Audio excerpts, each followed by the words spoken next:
Menstrual hygiene management है जिसको हिंदी में हम मासिक धर्म कहते हैं, राइट? जो कि बहुत नॉर्मल है, एक नॉर्मल बायोलॉजिकल प्रोसेस है, ठीक है। लेकिन इसको नॉर्मलाइज ना करते हुए हमने बहुत सारा इसको एक चैलेंजिंग अपनी लाइफ में और अपने आम दिनों में बना के रखा है। वो लड़का और लड़की का डिस्क्रिमिनेशन कब से शुरू होता है?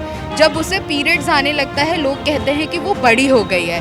और आज की जनरेशन में हम इस बात से बिल्कुल भी खुश नहीं है कि एक पायलट और एक झांसी की रानी से आपने कह दिया कि वुमेन एम्पावरमेंट हो गया। और ये बात मैं इससे सहमत भी हूँ कि लड़कियाँ बहुत सारी प्रॉब्लम्स फेस करती हैं और ये आने वाले टाइम में ये चीज़ लोग कहते हैं कि हाँ, महिला सशक्तिकरण बहुत ज़रूरी है, लेकिन अगर महिला पढ़ेगी नहीं तो वो वहाँ पर दिखेगी भी नहीं पुरुषों के साथ इस तरह से।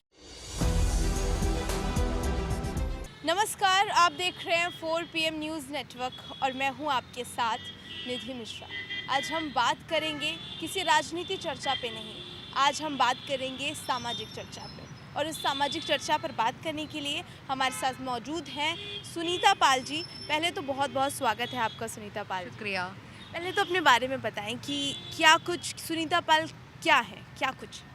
ओके, सो मेरा नाम सुनीता है और मैं सोशल सेक्टर पे एडोलेसेंट हेल्थ में पिछले 10 सालों से काम कर रही हूँ। सोशल सेक्टर में पिछले 10 सालों से काम कर रही हूँ और जेंडर पर, एडोलेसेंट हेल्थ पे, मेंस्ट्रुअल हाइजीन मैनेजमेंट पे पिछले साल मैंने सबैटिकल लिया और मैं कश्मीर से कन्याकुमारी एक सफ़र कर रही हूँ, जिस पे मैं मिनार्की को लेके और मेनोपॉज को लेके, मेंस्ट्रुएशन को लेके अनडॉक्यूमेंटेड जो स्टोरीज़ हैं उनको डॉक्यूमेंट कर रही हूँ।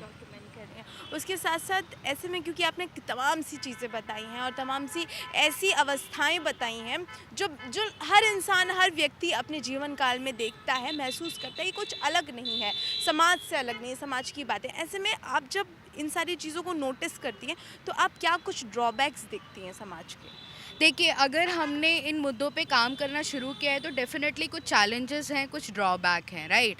ड्रॉबैक ये है, एक जो हमारा रिप्रोडक्शन हेल्थ है, मेंस्ट्रुअल हाइजीन मैनेजमेंट है जिसको हिंदी में हम मासिक धर्म कहते हैं, राइट? जो कि बहुत नॉर्मल है, एक नॉर्मल बायोलॉजिकल प्रोसेस है, ठीक है। लेकिन इसको नॉर्मलाइज ना करते हुए हमने बहुत सारा इसको एक चैलेंजिंग अपनी लाइफ में और अपने आम दिनों में बना के रखा है। शायद उसी का ही एक चैलेंज का ये रीज़न है कि because of menstrual hygiene management आज 5 में से 3 लड़कियां स्कूल से ड्रॉप आउट हो रही हैं, जो कि ultimately at the end result ये हो रहा है कि वो अर्ली चाइल्ड मैरिज का शिकार हो रही हैं और वो जेंडर डिस्क्रिमिनेशन को फेस कर रही हैं। हम सब जानते हैं कि बहुत टाइम पहले, 8 साल पहले, 9 साल पहले शायद पीरियड जैसे मुद्दों पे बात भी नहीं की जाती थी, राइट? पैडमैन मूवी आई, उसके बाद में थोड़ी सी झिझक हटी और हमने इसमें बात करना शुरू किया। पर क्या सच में कम्युनिटी में, हमारी सराउंडिंग्स में इस चीज़ को लेके चेंज आया है? आया ज़रूर है, लेकिन उस स्तर पर नहीं आया है। आज भी जब लड़की को मेंस्ट्रुएशन होता है, जब उसको पहली बार पीरियड्स होते हैं, उसको एक टर्म बोलते हैं जिसको हम मेनार्की कहते हैं, तो वो बहुत सारे मिथ्स एंड टैबूज़ को फॉलो करती हैं। यहाँ पर जहाँ हम खड़े हैं, यहीं से अभी हम 7 किलोमीटर, 10 किलोमीटर थोड़ा सा आगे जाएंगे, क्या उसके भी आगे ना जाए, यहाँ से 5 किलोमीटर जाए, जगौली क्रॉसिंग पड़ती है। वहाँ पे हमने करीबन 30 से 35 लड़कियों के साथ में कार्यशाला करी और उन्होंने एक्सपीरियंसेस शेयर किए कि जब उन्हें पहली बार पीरियड्स होता है तो उनको एक मिथ फॉलो करने को कहा जाता है कि उनको उस पीरियड के ब्लड से दीवार में 5 डॉट्स लगाने हैं, उसमें से 3 डॉट्स को कट करना है ताकि वो ये फॉलो करती हैं कि उनको 3 दिन पीरियड्स रेगुलर आएंगे। सेकेंड, आज भी 80% of the girls are not taking bath, मतलब वो बाथ नहीं ले रही हैं, वो नहा नहीं रही हैं। अगर वो नहा रही हैं तो वो फुल बॉडी बाथ नहीं ले रही हैं, वो सर नहीं धो रही हैं। आज भी आप जो मेंस्ट्रुअल ब्लड है उसको हम इम्प्योर समझ रहे हैं और इम्प्योरिटी के साथ हम उसको छूत का नाम देते हैं। इसी कारण से अभी इसी कैंपेन के अंतर्गत हमने राजस्थान विज़िट किया। राजस्थान में 90% लोगों ने ये बोला कि जब उन्हें पीरियड्स होते हैं तो वो किचन पे खाना नहीं बनाती हैं, पूजा नहीं करती हैं, राइट? तो जो ब्लड की लाइनिंग 9 मंथ तक बेबी को प्रोटेक्ट करता है वूम में, तो वो इम्प्योर कैसे हो सकता है? तो इसको नॉर्मलाइज़ करना है। नॉर्मलाइज़ इसलिए करना है, ये ना ही सिर्फ हमें या इंडिविजुअल को परेशान कर रहा है, ये एक पूरे सोशल सिस्टम को परेशान कर रहा है, क्योंकि लड़कियां स्कूल से ड्रॉप आउट हो रही हैं, जेंडर डिस्क्रिमिनेशन हो रहा है, आपकी मोबिलिटी यहीं से बंद हो जाती है। जब बच्चा पैदा होता है आप उसे उल्टा करेंगे तो आप नहीं फ़र्क कर सकते हैं कि वो लड़का है या लड़की है। वो लड़का और लड़की का डिस्क्रिमिनेशन कब से शुरू होता है? जब उसे पीरियड्स आने लगता है, लोग कहते हैं कि वो बड़ी हो गई है, तो अब वो यहाँ नहीं जाएगी, अब वो वहाँ नहीं जाएगी। जब उसकी मोबिलिटी पे एकदम बंदी लगा दी गई है, तो आप कैसे उम्मीद करते हैं कि आपका अर्ली चाइल्ड मैरिज कम होगा? या जहाँ पर हम ये चाह रहे हैं कि 10 इंजीनियर्स अगर एक फैक्ट्री में होंगे तो 10 फीमेल्स भी एक फैक्ट्री में होंगे इंजीनियर। जब वो पढ़ाई में आप उन्हें आधे स्कूल से निकाल दे रहे हैं, तो आप ये कैसे एक्सपेक्ट कर सकते हैं? और आज की जनरेशन में हम इस बात से बिल्कुल भी खुश नहीं हैं कि एक पायलट और एक झांसी की रानी से आपने कह दिया कि वुमेन एम्पावरमेंट हो गया। हमें 50% लोग हर क्षेत्र में चाहिए।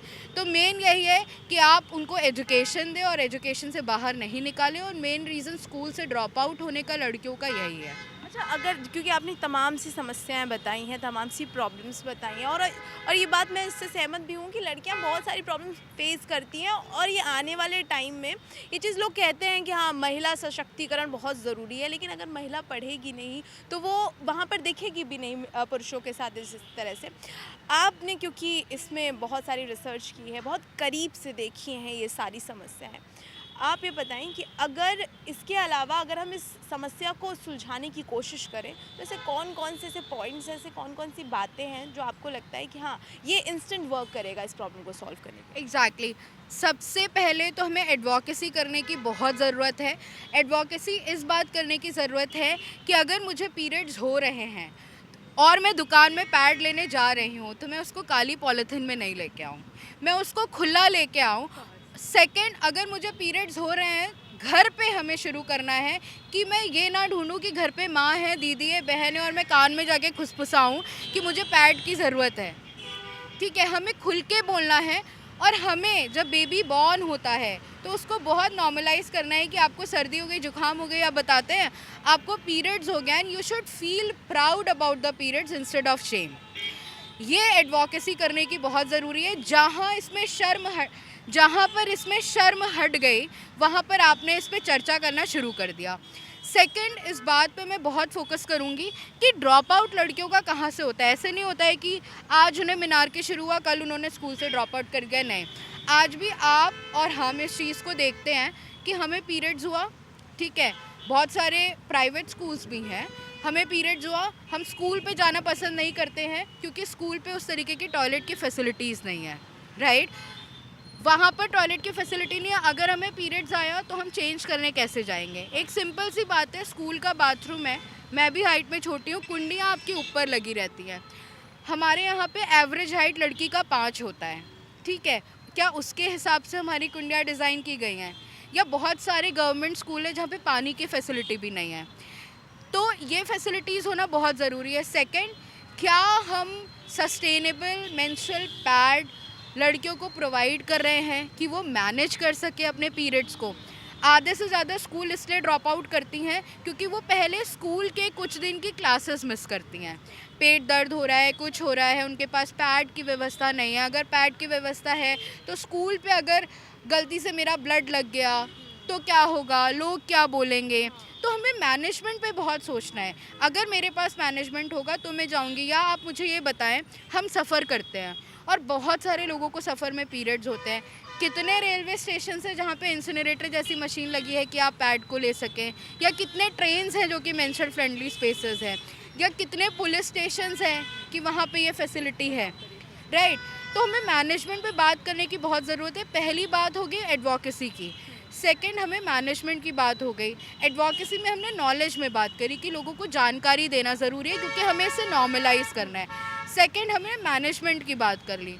थर्ड बात जो बहुत ज़्यादा इम्पॉर्टेंट है, क्योंकि जो दिखता है वो बिकता है, और रेगुलर पैड्स, मैं नाम नहीं लूँगी कंपनीज़ का, जो नॉर्मल पैड 10 रुपये के 7 आते हैं या 25 रुपये के 20 आते हैं, ये सब जो मार्केट में मिल रहे हैं, ये आर मोस्टली प्लास्टिक ओरिएंटेड, इसमें 80% प्लास्टिक होता है और आपको पता है कि जो प्लास्टिक पैड्स होते हैं उनको आप फेंक भी देते हैं तो वो डिस्पोज नहीं होते हैं।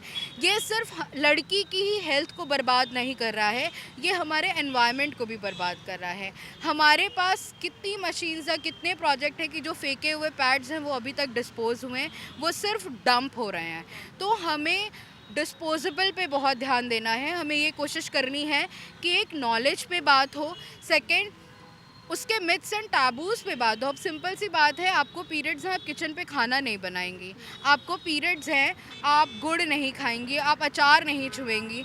आप मुझे बताइए, जो महिला अचार की फैक्ट्री में काम करती है, अगर वो 30 दिन में से 7 दिन नौकरी पे नहीं जाएगी तो क्या उसे पगार मिलेगी? वो जाती है, बनाती है और मार्केट से अचार आता है और कितनी जल्दी ख़राब होता है? नहीं होता है। सेकेंड, एक बहुत इंटरेस्टिंग सी बात है, हिंदुओं में भी आपने देखा होगा, मैं रिलीजन की किसी की बात नहीं करूँगी, मुझे पीरियड्स अगर आ गए, ठीक है, नॉर्मल मुझे बोला आप यहाँ बात नहीं करेंगे, पूजा नहीं करेंगे, पर स्ट्रेस के कारण बहुत सारी लड़कियों को शादी के टाइम पे पीरियड्स आ जाता है। क्या उस वक्त पंडित जी मना करते हैं कि हम शादी नहीं कराएंगे? नहीं करते हैं। इसलिए नहीं करते क्योंकि उसके पीछे लाखों रुपए लगे हैं, डेकोरेशन है, वो बर्बाद हो जाएंगे। तो हमने जो मिथ्स एंड टैबूज़ बनाए हैं वो अपनी सहूलियत के हिसाब से बनाए हैं, हमें जो अच्छा लगता है। ये कोई बायोलॉजिकल नहीं है। बायोलॉजिकल सिर्फ एक ही फ़र्क होता है, वो फ़र्क ये होता है लड़का और लड़की में कि लड़कियां ब्रेस्ट फीड कर सकती हैं और बेबी को बॉर्न कर सकती हैं क्योंकि उनके पास में प्रजनन अंग होता है और लड़कों के पास में ये नहीं। यही है, क्योंकि हमारे पास में प्रजनन अंग होता है, हम 9 महीने बच्चे को पेट में रख सकते हैं, इसीलिए हम एक रिप्रोडक्शन साइकिल जिसको बोलते हैं, हमें पीरियड्स होता है। इसको बायोलॉजिकली की तरफ से देखें, बायोलॉजिकल प्रोसेस की तरफ से देखें तो इट्स अ नॉर्मलाइज थिंग, जो हमें मेंस्ट्रुअल ब्लड हर महीने निकलता है। इसको किसी भी तरीके से मिथ्स एंड टैबूज़ पे नहीं लेना है कि मोबिलिटी स्टॉप करनी है स्कूल, इन पे चर्चा करने की बहुत ज़रूरत है। थर्ड बहुत इम्पॉर्टेंट बात ये है कि इस पे मीडिया कितना चर्चा कर रहा है, मीडिया कितना बातचीत कर रहा है, क्या समय समय पे बातचीत करने की ज़रूरत है? मुझे तो लगता है क्योंकि ये एडोलेसेंट फेज़ ज़्यादा है और ये वोटर्स नहीं हैं, ठीक है, तो जो वोटर्स नहीं हैं, क्या उन तक हम पहुंच पा रहे हैं कि नहीं पहुंच पा रहे हैं उनके मुद्दों में? हम यहाँ से ज़्यादा दूर नहीं जाएंगे, जैसे मैंने बोला आपको पहले, अभी रिसेंटली मार्च में हमने नवीन सब्ज़ी मंडी है उसके सामने करीबन 30 लड़कियों के साथ हमने बातचीत करी और उसमें से 18 से 22 लड़कियां स्कूल से ड्रॉप आउट हैं जैसे ही वो बड़ी हो गई। रीज़न ये था कि अब तो तुम बड़ी हो गई हो तो भाई को पढ़ने दो, तुम तो ऐसे भी 5-10 दिन स्कूल नहीं जाती हो, राइट? तो इस मुद्दे में बात करने की बहुत ज़रूरत है क्योंकि हमें इसको नॉर्मल बनाना है। ये ज़रूरत है और इसके साथ साथ क्योंकि जब तक ये समस्याएं नहीं सुलझेंगी और ये समस्याएं, क्योंकि हर कहीं ना कहीं हर लड़की ये फेस भी करती है, चाहे वो शहर की लड़की हो चाहे वो गांव की लड़की हो, कोई भी लड़की हो, वो किसी भी स्टेज पे हो, ये कहीं ना कहीं उसकी लाइफ में ऐसा मोमेंट होता है कि जब वो बहुत ज़्यादा फेस करती है। अच्छा, अगर अगर आपने जैसे समस्याओं की बात कर दी और उसको सॉल्व कैसे करें, इंस्टेंट उसका क्या तरीका है, इस बारे में बात कर दिया, आप इन सारे मुद्दों को किस तरह से देख रही हैं और किस तरह से इस पर सॉल्व करने की, इस प्रॉब्लम को सॉल्व करने की कोशिश कर रही है, अगर इंडिविजुअल आप देखें तो? देखिए, इंडिविजुअली क्योंकि मैं एक सफ़र पे निकली हूँ और जो चीज़ें अनडॉक्यूमेंटेड है, राइट, सबसे पहले तो मैं आपको बताऊँ, रिसर्च में ये भी निकला है कि 10 में से 8 लड़कियों को पता ही नहीं होता है कि पीरियड्स क्या होता है जब उनको पहली बार पीरियड्स आता है, राइट? तो वो डर के अपने घर पे नहीं बताती हैं, किसी से डिस्कस नहीं करती हैं, वो सिर्फ अपने आसपास से पूछती हैं और उनको भी वही जानकारी मिलती है, मतलब पूरी जानकारी नहीं मिल पाती क्योंकि वो जिनसे पूछती है उनको भी नहीं पता होता है। मेरे और आपके घर में हमें किसी ने बैठा के क्या बताया कि पीरियड्स का प्रोसेस क्या होता है? नहीं बताया, राइट? शायद उनको भी नहीं पता होता है क्योंकि वो स्कूल पे हुआ नहीं। सेकंड, अगर आप स्कूलों की बात करें तो स्कूलों पे एक ही चैप्टर रिप्रोडक्शन आता है 9-10 में और जिसको कई स्कूलों में टीचर्स ऐसे पलट देते हैं, राइट? हमें ऐसे सेशन बनाने की बहुत ज़रूरत है जहाँ पे हम अपनी सेक्सुअलिटी पे बात करें, अपनी बॉडी इमेज पे बात करें, पीरियड्स के मुद्दों में बात करें, और ये केवल हम सिर्फ महिलाओं और लड़कियों के साथ ना बात करें क्योंकि ये सिर्फ उनका मुद्दा नहीं है, ये पुरुषों का भी मुद्दा है, ये एडोलेसेंट बॉयज़ का भी मुद्दा है। मैं आपको एक बहुत छोटा सा एग्जाम्पल देती हूँ। बहुत सारे जो कि पैड्स डिस्ट्रीब्यूट करते हैं स्कूल पे जाते हैं, स्कूलों पे जाके लड़कियों को एक अलग हॉल पे ले जाते हैं और उनके साथ में चर्चा करते हैं और लड़के हमेशा सोचते हैं क्या बात हो रही है, हाँ। ठीक है क्या बात हो रही है। तो कहीं ना कहीं हमें तो एक मुद्दा मिल जाता है तब भी बातचीत करने का, पर उन लड़कों को कभी भी उनकी सेक्सुअलिटी, जेंडर, बॉडी पे बात करने का मौका नहीं मिलता है। शायद इसी का यही कारण होता है कि बहुत सारी एडोलेसेंट लड़कियां आज भी स्ट्रेस में हैं, क्योंकि वो अपनी बॉडी इमेज से खुश नहीं है। उन्हें लगता है वो काली हैं, वो छोटी हैं, उन्हें ये लगता है कि उनकी मतलब बहुत ज़्यादा बॉडी इमेज को लेके जो एक कॉन्शियस बना रखा है कि अगर सुंदर लड़की या लड़का है तो ऐसा होना चाहिए, अगर मर्द है तो वो अच्छा कमाए तब अच्छा है, वो लंबा है तो तब अच्छा है, अगर छोटा मर्द है तो वो वहीं चला गया। तो इन सब मुद्दों पे चर्चा करने की बहुत ज़रूरत है, क्योंकि जब तक हम अपनी बॉडी को लेके कॉन्फिडेंट नहीं होंगे, हम पे वो कॉन्फिडेंट नहीं आएगा, तो शायद हम किसी के साथ खड़े होकर बात कर सकते हैं, बिल्कुल भी नहीं कर सकते हैं। तो शायद बॉडी इमेज को लेके बहुत बात करने की ज़रूरत है, क्योंकि अभी भी जब मैं जेंडर पे काम कर रही हूँ और जब हम सेशन करते हैं तो बहुत सारी लड़कियाँ ये कहती हैं कि हमें अच्छा नहीं लगता है क्योंकि हम बाकी लड़कियों की तरह गोरे नहीं हैं या बाकी लड़कियों की तरह सुंदर नहीं हैं। तो ये सारी चीज़ें डॉक्यूमेंट करने की बहुत ज़रूरत है कि आप इंसान हैं और हर एक इंडिविजुअल दूसरे इंडिविजुअल से अलग होता है, and we should be happy the way we are. Course we should happy कि हम जैसे हैं हमें खुश होना चाहिए, हमें वैसे ही रहना चाहिए। अच्छा, एक और चीज़ मैं जानना चाहूँगी, आखिरी सवाल, कि अगर आप, क्योंकि ये मुद्दा लगातार उठा रही हैं, समस्याएं आपने देखी हैं बहुत करीब से, ऐसे में ऐसी कौन कौन सी ऑर्गेनाइजेशन हैं जो आपको फुल सपोर्ट कर रही हैं, इस प्रॉब्लम को सुन रही हैं, समझ रही हैं? डेफिनेटली, ऑफ कोर्स मैं इंडिविजुअली तो इतना बड़ा सफ़र नहीं कर पाती अगर लोगों का साथ नहीं होता, ऑर्गेनाइजेशंस का सपोर्ट नहीं होता। तो सबसे पहले जब मैंने कैंपेन शुरू किया था, मैं बिल्कुल बताना चाहूँगी, नॉट ऑन मैप एक ऑर्गेनाइजेशन है जो कि अक्रॉस इंडिया काम कर रही है, वो कम्युनिटीज़ में होम स्टे डेवलप कर रही है। तो वो एक ऑर्गेनाइजेशन है जो लगातार मुझे ट्रैवल पे सपोर्ट कर रही है, लगातार मुझे मेरे स्टे पे सपोर्ट कर रही है, उस बारे पे लिख रही है। ये एक ऑर्गेनाइजेशन, सेकंड लखनऊ में एक ऑर्गेनाइजेशन है एक्शन एड, जिन्होंने पिछले दिनों सपोर्ट किया है वर्कशॉप्स करने में, कम्युनिटी तक पहुंचने में।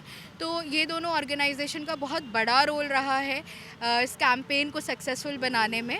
और अभी 28 मई है, जिसको मेंस्ट्रुअल हाइजीन मैनेजमेंट कहते हैं, उस दिन भी हम लोग कोशिश कर रहे हैं कि एक डॉक्यूमेंट्री जो है वो शेयर करें। गुड, बहुत अच्छी बात है, क्योंकि साथ से ही इंसान आगे बढ़ता है। जब साथ होता है तभी समस्याएं सुलझ पाती हैं, क्योंकि हम अकेले एक चीज़ों को मैनेज नहीं कर पाएंगे, हमें साथ की ज़रूरत होगी, हमें सहारे की ज़रूरत होगी, तभी हम इतनी खोखली पड़े हुए समाज को हम आगे सुधार पाएंगे। ये सब आपने सुना हमारे साथ ही सुनीता पाल जी, जिन्होंने बेहद अंदाज में, बेहद ही खुले अंदाज में अपनी सारी बातों को रखा। और ये समस्या है भी, कहीं ना कहीं देखा जाए तो समाज में ये समस्या है भी, जिस पर खुलकर सामने नहीं बात करते हैं लोग, लेकिन ये परेशानी है जिसमें सुनीता पाल जी ने इस समस्या को खुलकर सामने रखा है। आप क्या कुछ सोचते हैं इस समस्या के बारे में, क्या कुछ राय है आपकी, वो सब आप हमें कमेंट करके बता सकते हैं। और इसी के साथ मैं निधि मिश्रा, नमस्कार।